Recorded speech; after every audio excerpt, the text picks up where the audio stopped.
Having sold over 1 million records in 6 weeks, they're straight in at number 9. Here's Nirvana with Smells Like Teen Spirit.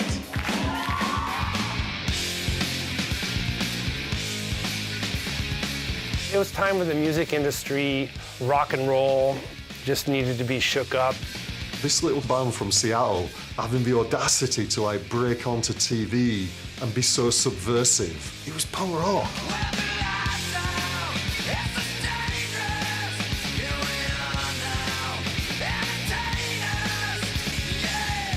The UK definitely responded to Nirvana much more before America. You guys were the first with everything. It really is like a second home. Nirvana brought to Britain the most exciting time in music. They left an incredible legacy to so many bands and so many music fans. I'd never seen somebody running full pelt and taking a dive onto the drum kit. We didn't know then. We were sitting in a room with bands who were going to go on and be the biggest band in the world. If you say to people now that Nirvana played in my pub, they go, aye, right. What happened?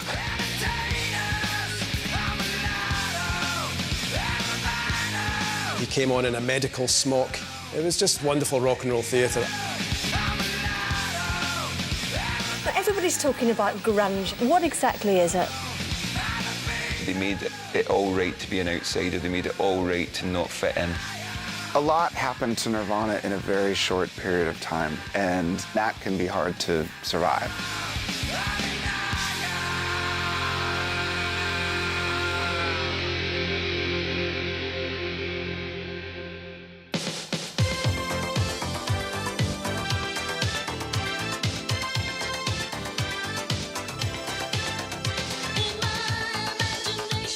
The 80s in Britain was all about wealth and affluence and power. Music was very formulaic. You had a lot of Stockache and Waterman.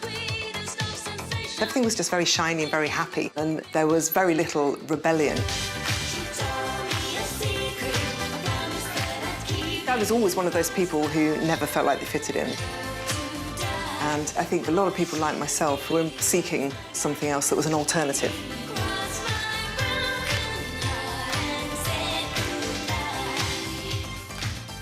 In July of '88, I'm running this little agency, working out of my bedroom in Nottingham.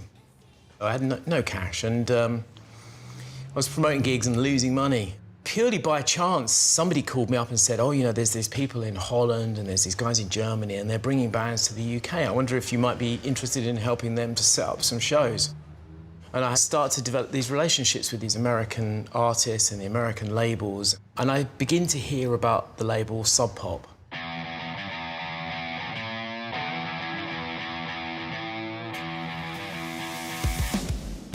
Sub Pop were an independent record label based in Seattle in the Pacific Northwest of the United States. They were known for this strain of music that would become known in time as grunge. They had the likes of Mudhoney, Tad, and Soundgarden. I think Sub Pop was probably a reaction to the government and the society that was going on in America at the time, so it was very anti-conservative. It was very much about the spirit of independence, it was about doing it yourself, it was about the spirit of rebellion in a record label.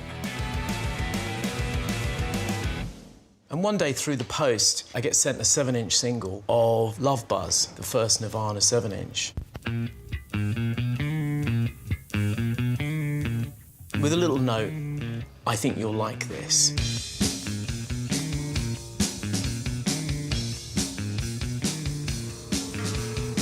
I'm about 20 seconds into this record and I think, I don't like this, I love this.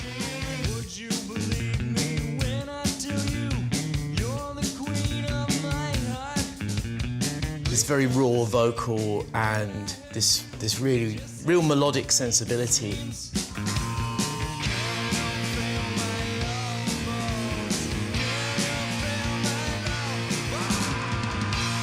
And I started petitioning Sub Pop, we've got to get Nirvana over here to tour.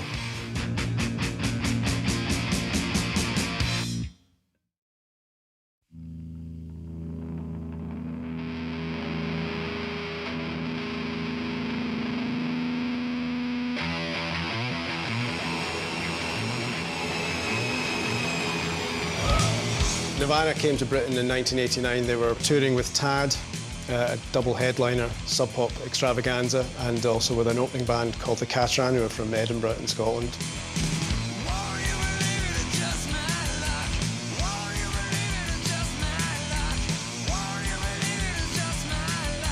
We went and did the tour as sort of first on. It was fantastic. There was Kurt and Chris, and the drummer at that point was Chad Channing. That was the last tour he did with them. Lovely guys. Yeah, I'd never been to Great Britain, and we got off the plane, and we were in a different world. You got to be careful which way you look when you cross the street. Whenever I went to London or Manchester or Leeds, Newcastle, I always had a great time there. They were typical kind of working class lads, very kind of overwhelmed that they were in Britain. There was a British road crew because the record label had no money. We were in a transit van. Tad and Nirvana were in a slightly more upmarket transit van that had seats in it. But there was a lot of them in it, and a couple of roadies and a driver. So they were pretty cramped, and we were staying in manky flat, having to share beds, dirty sleeping bags, scabby carpets, people's flats, that kind of thing. You know, people were putting us up at some of those gigs. It wasn't hotels, it wasn't glamorous, and it was hard work. We did drink a lot of beer and, you know, mess around a lot. But it wasn't that kind of hellraiser sort of thing. It was a bunch of guys who needed to get to bed at some point because they were going to be up and in a van at 7 o'clock the following morning without having had a shower, sick of the sight of each other, in for another day's slog. So it's kind of rock and roll, but not what people think of.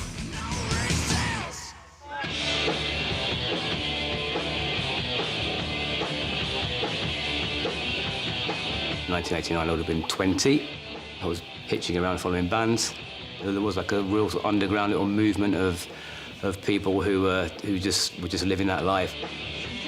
A lot were students, a lot were just signing on. The future didn't seem very bright for a lot of young people at the time, so it's like, well, let's make our own fun. It's a way of life, really. Got to the first Nirvana gig, got there for sound check, introduced myself. And me and all my friends be on the guest list for the rest of the tour. They're like, would you like a job selling T-shirts for us? You get paid a T-shirt a night, which is £5. You need to keep the T-shirt or the £5. I thought, well, I'll keep the £5 because that was a lot of money back then. I only had £27 a week to live on the dole. But I'd kept the T-shirts. They're worth 450 quid each now, so.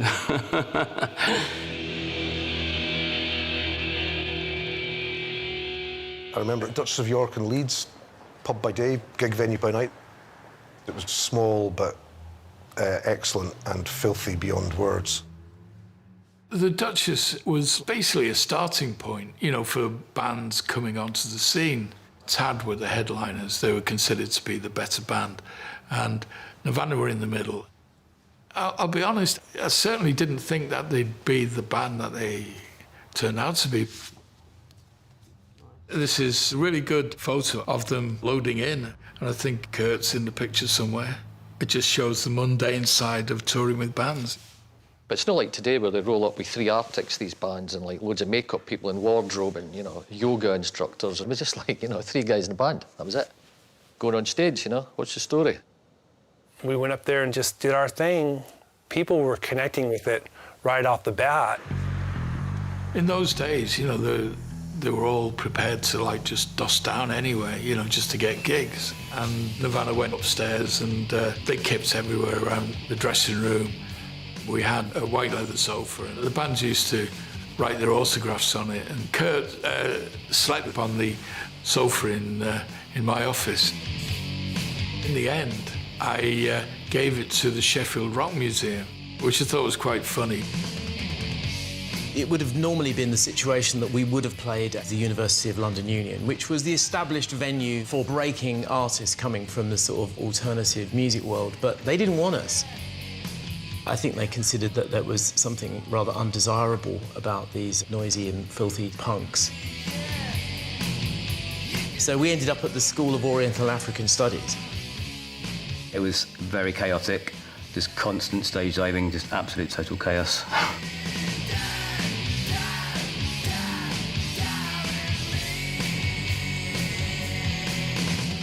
The stage diving came out of the hardcore scene in the United States. That just followed us from the punk rock scene into the mainstream. Kurt was coming off the stage, and I'm like, what are you doing? Why don't you let the fire extinguisher off? And his face just like lit up.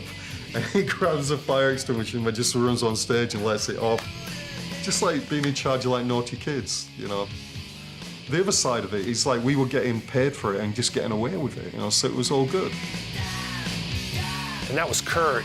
He could be so intense, and that's what appeals to so many people.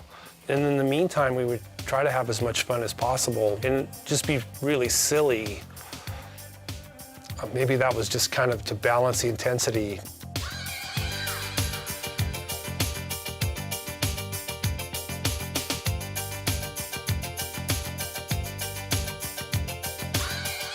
Well, 1989 was a year of flux, and I think it's a revolutionary year in a way. With the Berlin Wall coming down, East Europe changing, and those countries getting out of that oppression they'd had for years, it felt like everything was possible, and in a sense, that's what the music was. There were so many diverse and different scenes all colliding at the same time. The Manchester thing was really massive, so it was the Stone Roses and the Happy Mondays. Things were definitely breaking down and changing politically, socially, and musically. We Conservatives know what we believe, say what we believe, and stand by what we believe. We'd had a right-wing government in Britain for 10 years at that point. There didn't seem to be any potential end to that. There was a cultural reaction, and you saw that manifest in Britain, specifically in the rave scene and the acid house scene.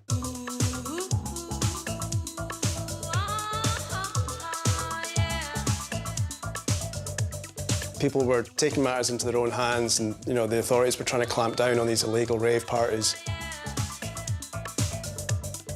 And in a way, the music that came out of Sub Pop and came to the UK was a similarly joyous expression of people's discontent. There was a lot of pent-up frustration and anger, I felt, and people were looking for a way to express that.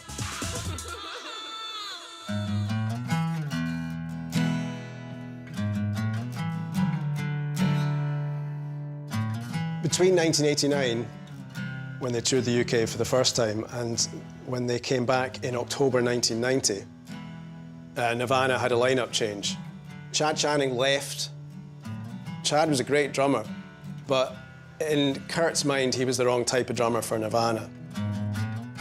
I was 21 years old, and the band that I was in was called Scream. We had kind of fallen apart, broken up while we were on the road. I was stranded in Los Angeles with no way to get home. And then I got a phone call from a friend, and I had told him that Scream had broken up, and he said, hey, have you ever heard of Nirvana? And of course I'd heard of Nirvana because everybody loved that album, Bleach. He said, you know, they're looking for a drummer. You should call them. And so Kurt and I go to the airport, and we pick Dave up, and we found this barn studio place in North Tacoma, and so it was just like, let's play. And then we would just kind of jam, and we knew right away, it just clicked. Mom and Dad went to a show. They dropped me off at Grandpa Joe's. I kicked and screamed, so please don't. Grandma, take me home. Grandma, take me home. Grandma, take me home. Grandma, take me home. Grandma, take me home. Within a few songs, I just knew. They knew, we knew that this was it. We just had this feel together that sounded like Nirvana. And I think it was maybe about 30 days before we went over to the UK for that tour. Hey, man! If this bird goes down, this is the safest place to be. I'm gonna be here, and I'm gonna be safe as can be. I remember bringing a video camera, and it was just to be as silly as possible, putting on this persona that's just not the real me. Welcome to British Airways. Please follow all the rules. You hear me? soon as you walked on this plane, I took one gander at you and I saw nothing but trouble. I joined a band with strangers, these two guys I didn't fucking know, so that I could, like, just kind of experience the adventure and the mystery, not really ever knowing what was gonna come next. Because it says it's like almost 3 in the morning, meaning we've been on this thing for 5 hours. You never know. Time flies when you're having fun.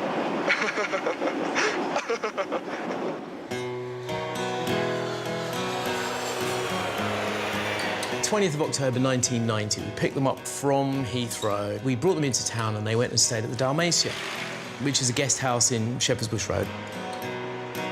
Russell! God damn it! It was fairly unremarkable, but the guy that owned the place, George, was very, very accommodating towards musicians.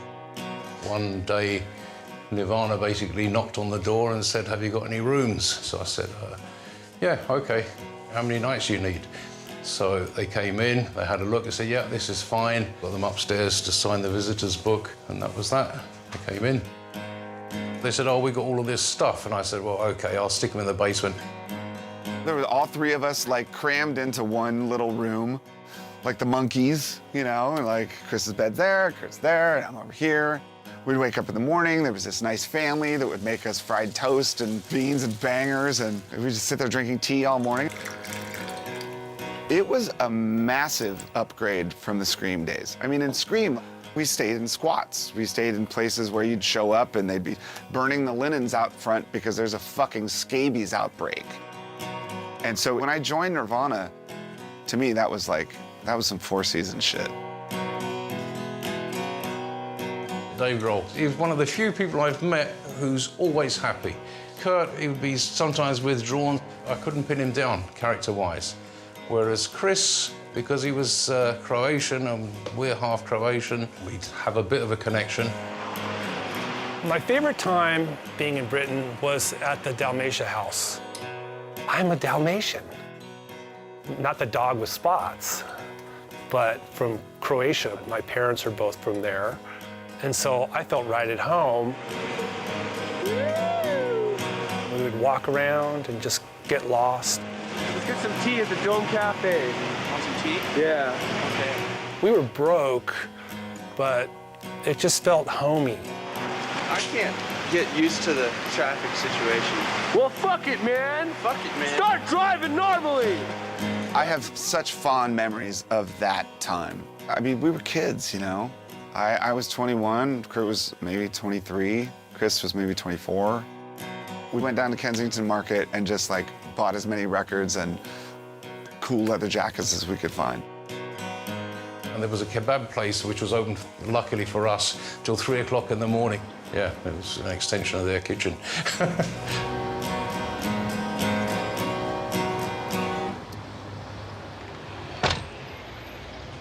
Well, here we are.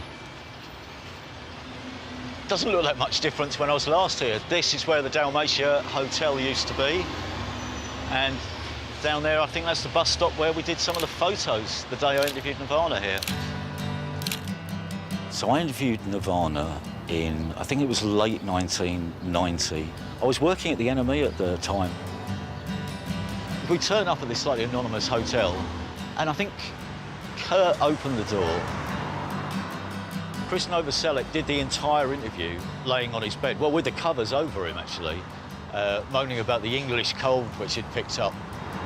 Dave just pootled around, picking up dirty laundry, I think. I mean, we didn't know them. We were sitting in the room with a band who were going to go on and be the biggest band in the world. We talked about sort of where they wanted to go musically, and then we had quite a long, daft conversation about what would be the perfect pet. And Kurt Cobain, I think it was, said, I think a turtle. That would share my character quite well.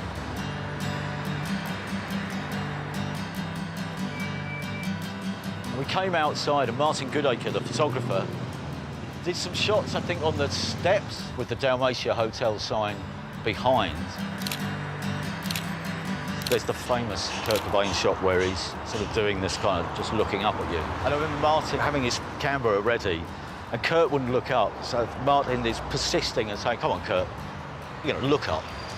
And he didn't look up. And eventually, I think Martin said something like, if I promise this is the last photo that we're going to do today and you can go after that, will you look up? And Kurt looked up and just did that. And that's the famous photo.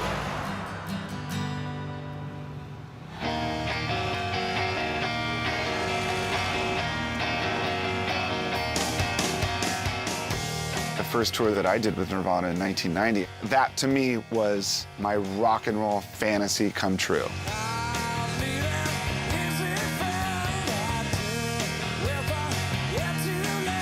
All we had to do was play the music. That was all that was expected of us, right? No saviors of a generation or spokespeople for a generation. It was about the music. We were free. We were happy. We were young. We were playing music. People were fucking bouncing around while we played it. And it was great.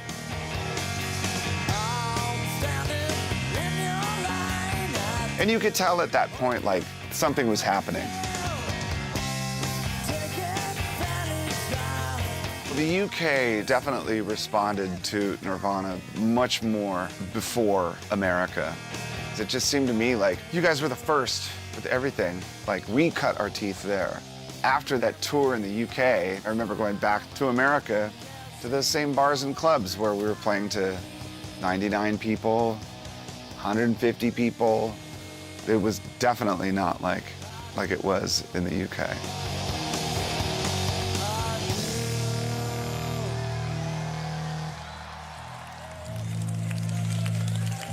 The late 80s, I was quite a bit lost. Early 20s, not knowing what direction I was going in. Not dealing with adulthood very well. Would have been on the dole, travelling round. Yeah, just a bit rough and ready. Tony was my buddy when I first moved up to Nottingham, and we became firm friends. Somewhere down the line, as I did, I would rope in my friends, you know, like, can you help me pick up this band from the airport? I ended up picking Nirvana up from the airport, 89, I think it was, and it started from there. Plan for tonight. I'm not sure how he wound up backstage with fucking makeup and paint all over him, but he became a dear friend. And Kurt loved him. We all loved him. I was a bit of a damaged character, not interacting well sometimes in social scenes and just being a bit weird. And I guess Kurt was accepting of the weirdness and took me under his wing. He just wound up coming up on stage and dancing one night.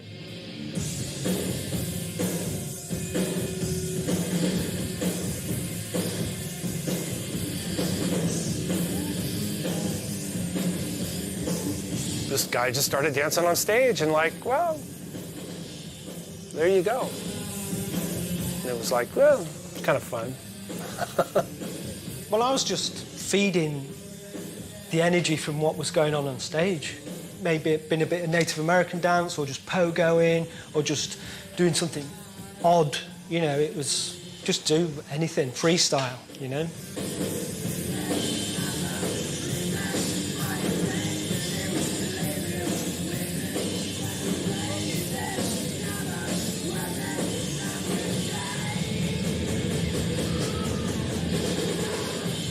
People going, well, you know, that was crap, I could do that. It's like, yeah, that's the whole point of it, you know? I was absolutely stunned. I was like, wow, where did that come from, you know?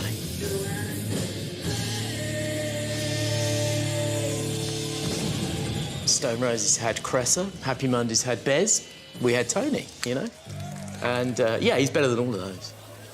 Where's Tony?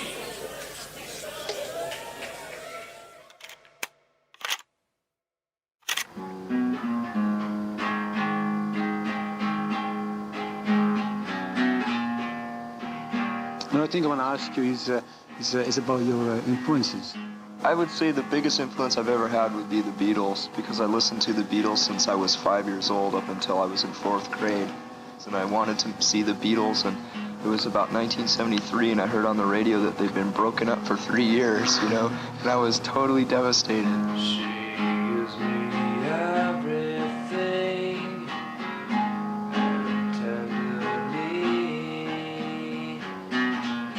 Love is my lover brings.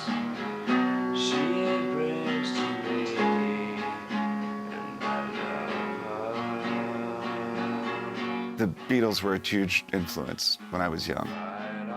My mother gave me an electric guitar and a Beatles songbook that I would sit down, play the records, and play along with the chords, you know? And I had no teacher. Like, that was how I learned how to play, was from listening to the Beatles. Then I was introduced to hard rock, such as Led Zeppelin. I got into that, and it kind of meshed together. Like when I started playing guitar, it kind of intertwined the Beatles' melodic style and hooks with heavy, raunchy guitars, and I would say that's probably how our style started.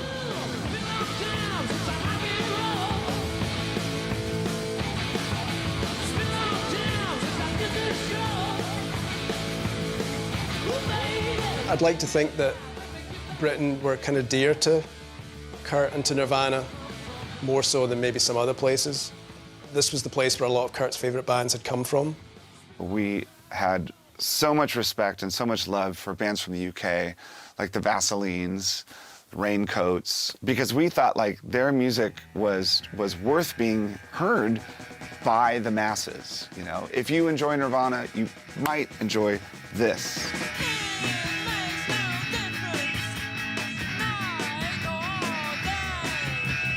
The Raincoats formed in West London in the late 70s, post-punk era, formed by Gina Birch and a Portuguese musician called Ana da Silva.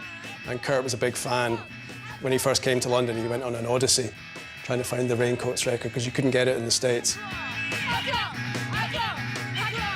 Kurt said how much he respected what we did, and so that was a nice thing.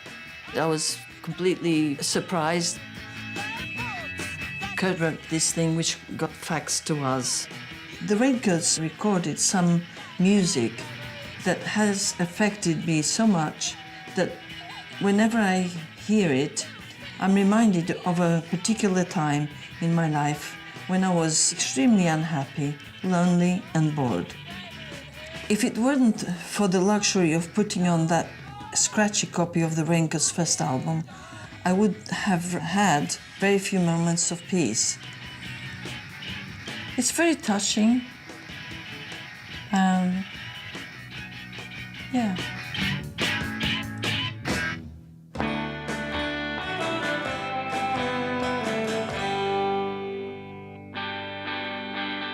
Jesus, don't want me for a sunbeam.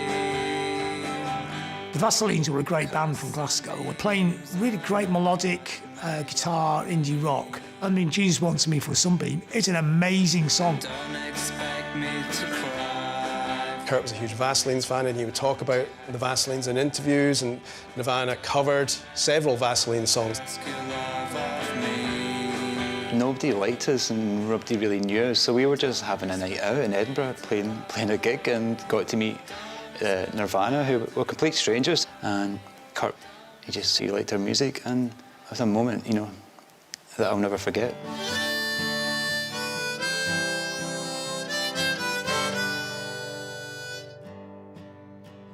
Jesus, don't want me for a sunbeam. 'Cause sunbeams are not made like me. And don't expect me to lie for all the reasons you had to die. Don't ever ask your love of me. This is a copy of a letter Kurt wrote to me in 1991. It starts with Hi Eugene. We recorded Molly's Lips and Son of a Gun, hopefully to be released in a few months. The Vaselines have been my favourite band for a long while now, and geez, I can't wait to see you all soon. I got evicted from my apartment. I'm living in my car, so I have no address, but here's Chris's phone number for messages. Your pal, Kurt.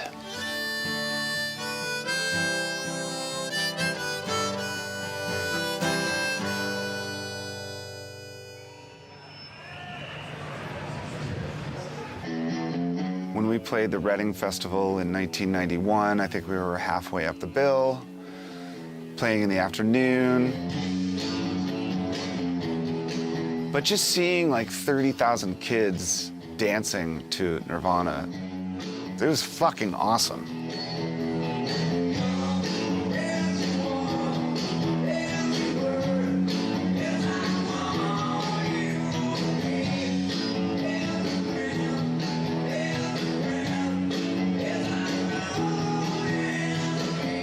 But in '91, I got there and managed to blag it in as per usual. I just remember being particularly impressed with the new material. To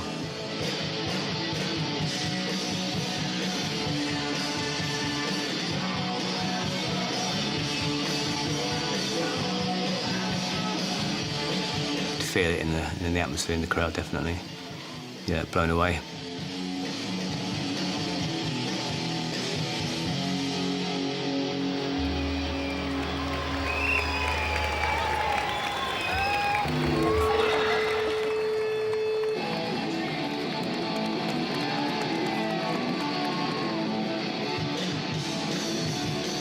They asked me to sing the Vaseline song, Molly's Lips.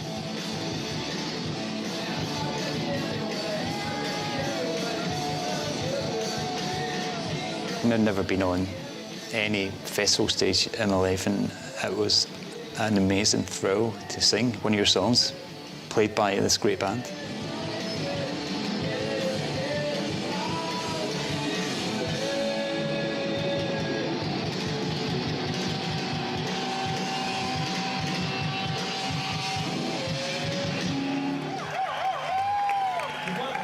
At the end of the show, Chris just came on and smashed his bass. And we thought, right, this is different. I'd never seen somebody walking to the lip of the stage and then running full pelt and taking a dive onto the drum kit.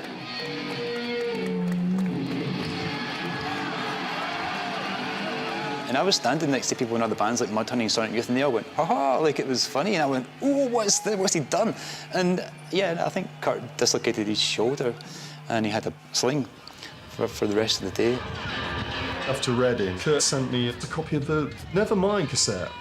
And so I'd done loads of copies of that. We literally had hundreds and hundreds of like cassettes. And I'd be phoning up magazines and papers in the UK. Everybody just wanted a copy. And there was just this like amazing buzz.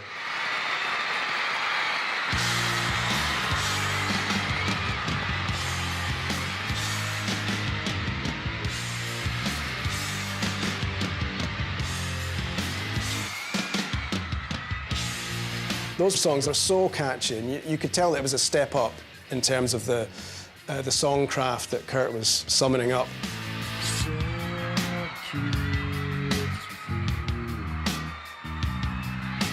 Within about 6 months, Nirvana were the top of the charts in America. They kicked Michael Jackson off the top of the charts.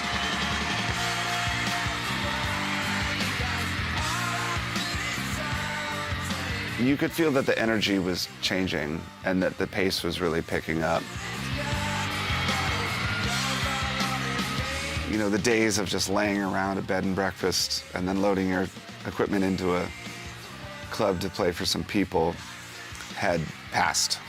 At this point, we were now doing interviews and we were going to radio stations.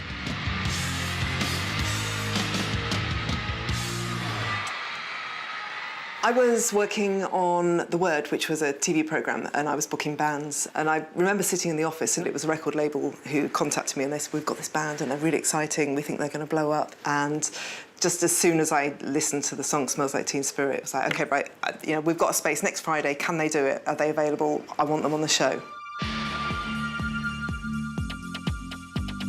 The Word was like the biggest show if you were kind of between the age of like, well, I suppose 12 really, and 30. And just about anyone big in that era from 1990 to 95, we got them on before anybody else. Meanwhile, here's Nirvana, kicking it up good style, 600,000 copies of their album in the USA, and first time live on TV. See you next week. It was live and it was uncontrolled. So when Nirvana came on, we were overrunning a bit. And then Kurt Cobain made his famous speech. I'd like all of you people in this room to know that Courtney Love, the lead singer of the sensational pop group Hole, is the best fuck in the world. This was their Sex Pistols moment, because musically, culturally, philosophically, they were a dare to people's minds and to their sensibilities.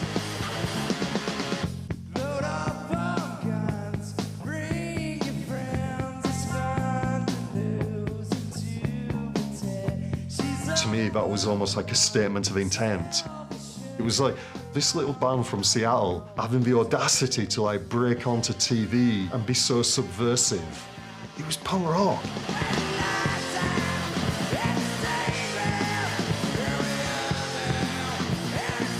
I just made sure that I went right down the front, so I was literally looking up at Kurt. I don't think my feet touched the ground from there on in. Everyone was just bouncing up and down. It was just sensational.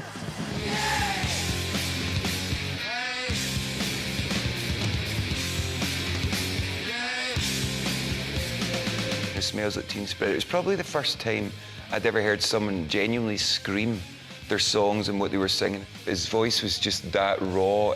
It was pure honesty and pure authenticity. They were just dressed like normal folk, and for me that was just an absolute education, and it really kind of impacted how my outlook on music and on life. They made it all right to be an outsider. They made it all right to not fit in.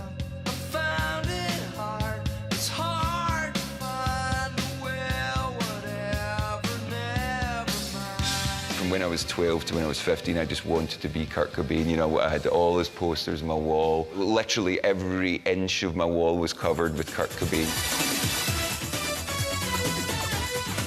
It just seemed so strange to be on top of the pops, right? I mean, that was reserved for, like, pop bands.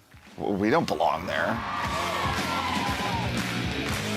I think there was a conversation about lip syncing, which we had never done, and, you know, felt uncomfortable doing it. And they said, okay, well, we'll let the vocals be live, but the music has to be pre-recorded. I mean, you know, they were just asking for it. Load up on drugs, kill your friends as fun to He sang in this ridiculous voice. We're all with our mouths wide open going, what the hell is this?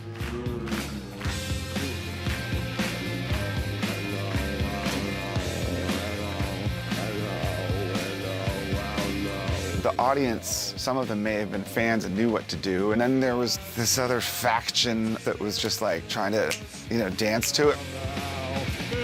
Just a weird environment where everyone's like, what the fuck is going on right now?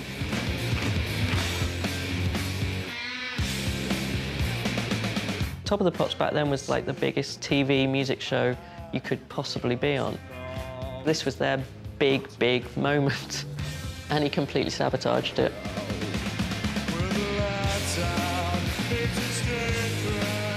Nirvana had a sense of humour. They weren't miserable bastards all the time. It was very slapstick and very, you know, like Monty Python. If they're going to do something like that, they were going to do it their own way. And it worked for them because it created legend and it created myth.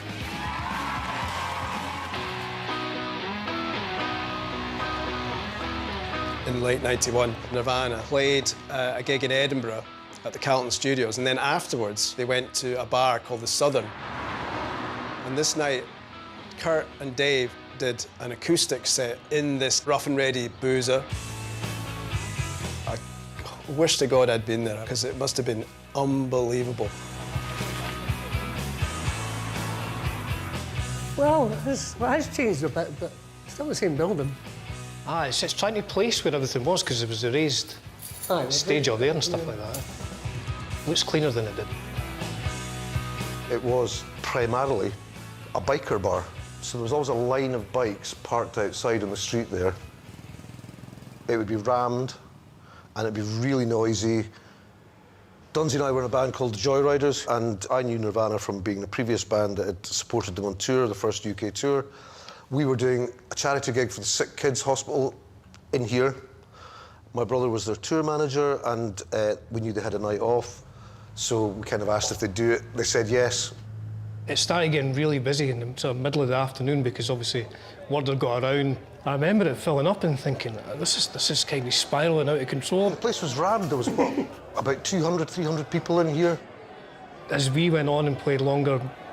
And longer. And longer, people started leaving. There was shouts from the audience of, where are they?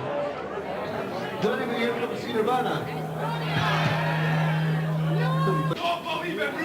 I think they might be coming along soon.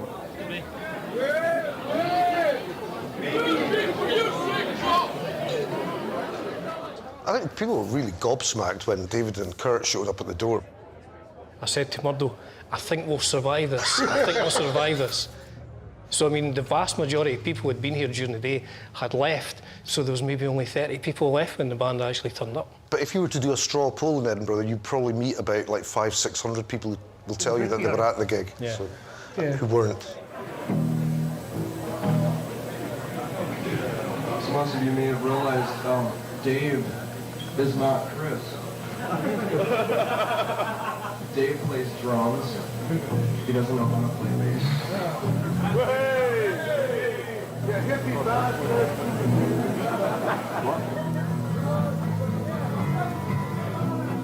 We just sat on these bar stools and played some music.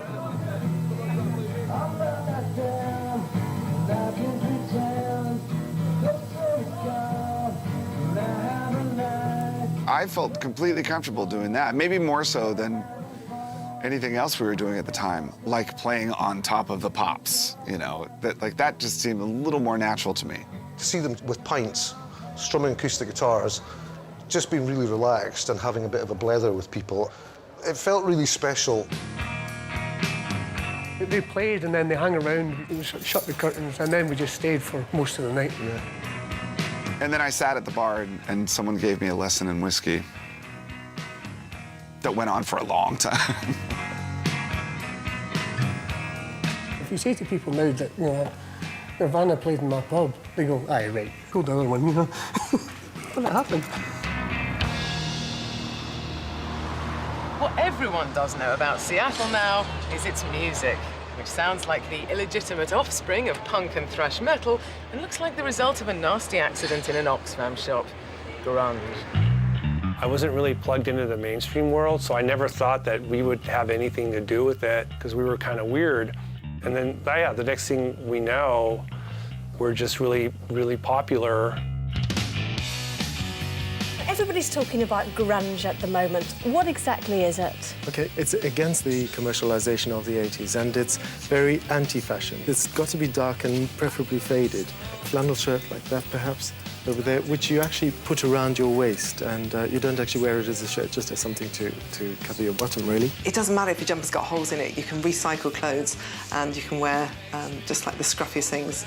Oh my God, as a scruffy kid throughout my life, that completely appealed to me. It really did. The people who were close to the music never really took any of that stuff seriously at all.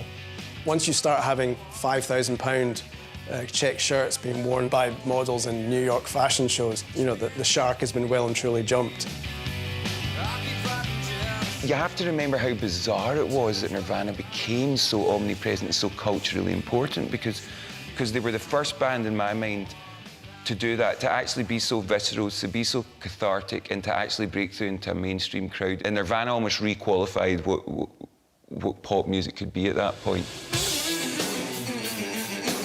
It's also, I think, very important to remember that rock music, especially at that point, was so macho. It was kind of seen as a boys' club, and Kurt Cobain had no interest in furthering that mindset. Like, what was all this kind of misogynistic kind of take on playing rock music?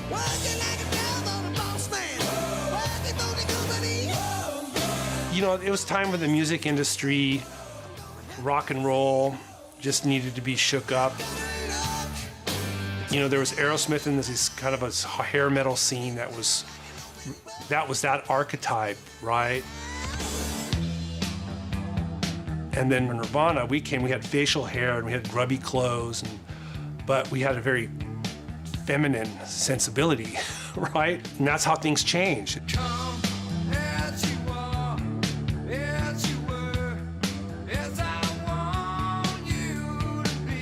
Kurt was a pro-feminist person, and he was homophobic. He actually said, if you're homophobic or don't respect women and so forth, don't come to our gigs, don't buy our records. Saying something like that has a really big impact. And that's one of the legacies, I think, that he's left. Kurt was really intense, so he could be incredibly sweet, but he could also spit venom. Kurt really cared a lot about people, and it was a gift, but maybe that weighed on him some, right? As he started to explode on a global scale, it was like being in the eye of a hurricane. Normality in the center, everything else crazy. I think we all sort of processed it and dealt with it and did it in our own ways. And, you know, as the drummer of the band, I really was, like, practically anonymous. I was kind of relieved of a lot of that pressure of the success. I really can't speak for Kurt's experience, but I mean, it seems pretty clear that his experience was a bit more complicated than Chris and I's.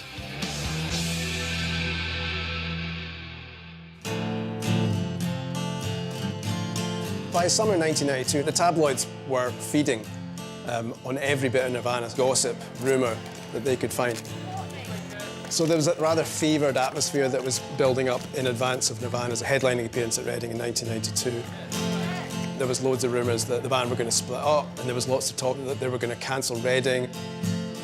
Everywhere you went, people just said, "Are Nirvana playing? We've heard they're not playing. Where's Kurt?" And it was just non-stop.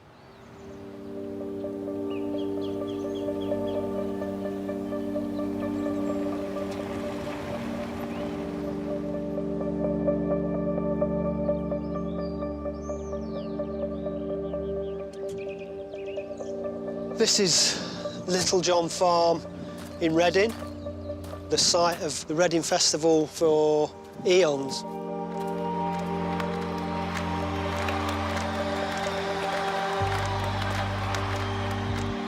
It's very strange trying to get your bearings. Yeah, I'm guessing that the main stage was roughly over here. August bank holiday, 1992, Sunday. The energy was palpable. A sea of people as far as you could see, really.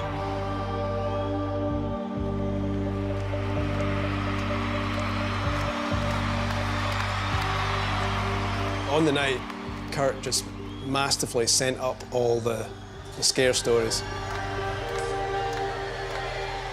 He came on in a medical smock. He was wheeled on stage by Everett True, the Melody Maker journalist. With the support of his friends and family, he's gonna make it.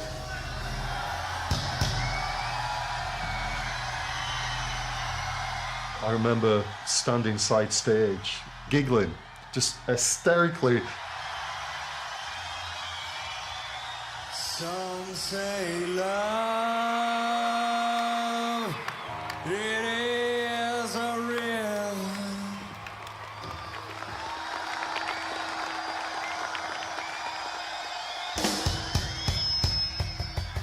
That was his kind of like fuck you to everybody. It was just wonderful rock and roll theatre.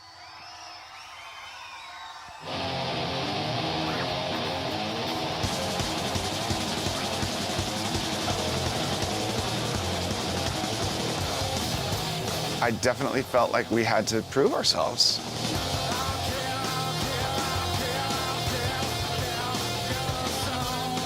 And at the time, I didn't really feel entirely confident that we could do that. We hadn't really been playing very much at all. And I think we maybe rehearsed once, twice, maybe.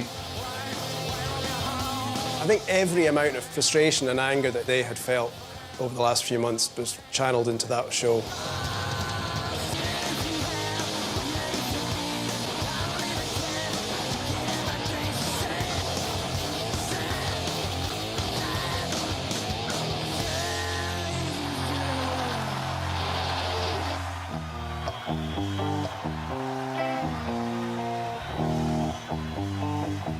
And everyone's singing every word to Breed, and every word to Teen Spirit, every word to Lithium. I'm so happy, 'cause today I found my friends. They're in my head. I'm so ugly, that's okay, 'cause so are you. It really was a triumphant return in a time where I'm not sure even we knew we could do it.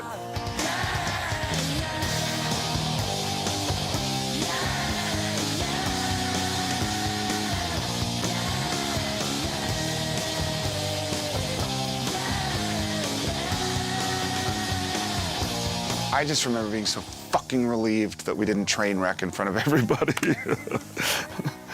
I was very happy.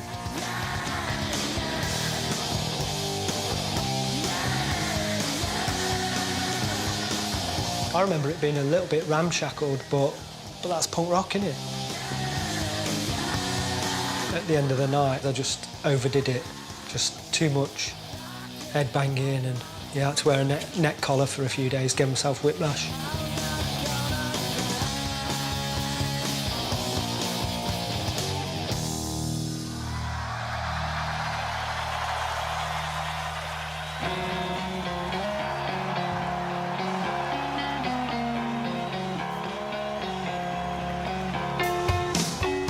Them giving me the opportunity to do this has got me through dark times of feeling depressed and worthless, and I just think, well, hold on a minute, you've done this. You could die happy having contributed to this mythological show. What else could I be?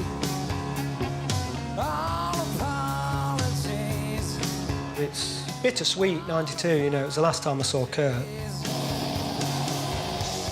Reading 92 had a huge significance or relevance in the timeline of the band, emotionally. It was huge.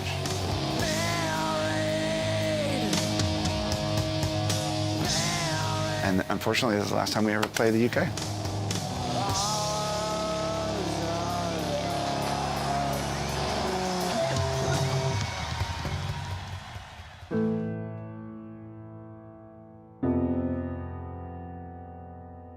Nirvana were meant to tour the UK in spring '94, but by that point things were already looking very grave indeed.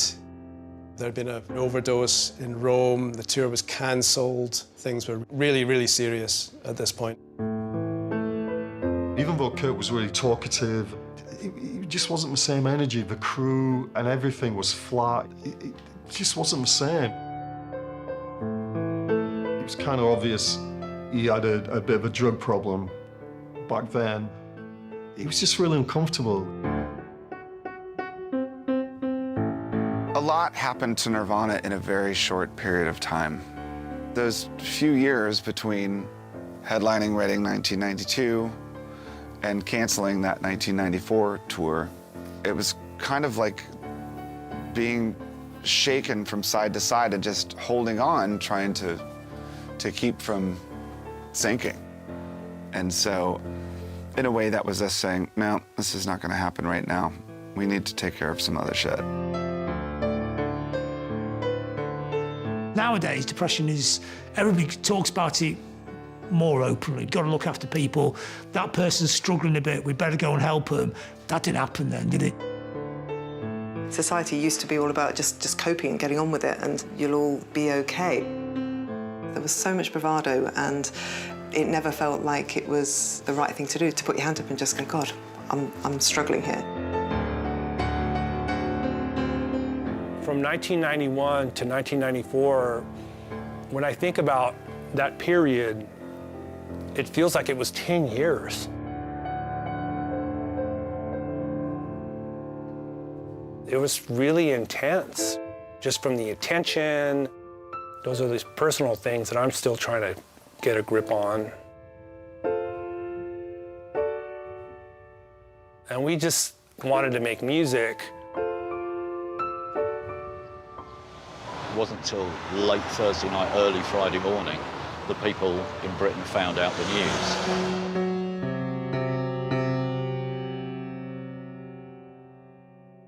The lead singer of the rock band Nirvana, Kurt Cobain, has been found dead at his home in the United States. Police say it looks as if he shot himself. He was 27 years old. I remember coming down to breakfast and just everyone was talking about, have you heard that Kurt Cobain's dead? Whatever you thought about his mindset at the time, it was still such a shock. It was so sad. I think one of the things we always kind of back of our mind is like, what happened? What went wrong? Yeah, it was extremely upsetting. Just crying for 3 or 4 days. I remember running straight upstairs to tell my mum and dad that Kurt Cobain had died because it was on the news. I remember it was the first time I cried about losing something or someone. It felt like someone you knew. I'm still processing Kurt's death, you know? Because I have to explain it to my kids, who love Nirvana. Because for the longest time, you know, I would try to process and talk about it with friends and family and things like that. And they would help me. But now, like, I feel like I have to help my kids go through it. It's a lifetime of healing. It must have been over 10 years before I listened to Nirvana again.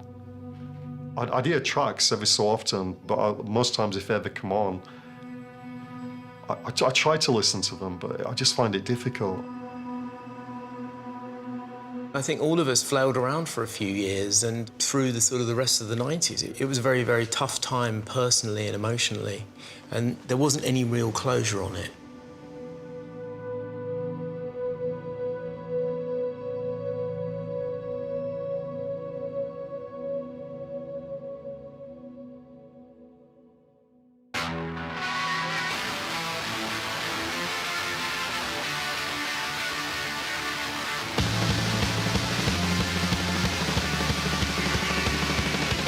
It's been 30 years, but coming back to the UK, it really is like a second home. Anton Brooks, Russell Warby. I still work with most of those people. Whenever the Foo Fighters come back for shows, like, we get together like it's a family reunion. So there's a bond that is like a forever thing between all of us. To this day, I'll get fan letters or I meet people like in the public and they'll say, Nirvana got me through a really bad time. Or once I heard Nirvana, I kind of felt better about things. And I'm so grateful that people are connecting that way still with Nirvana because that's the way I feel about music.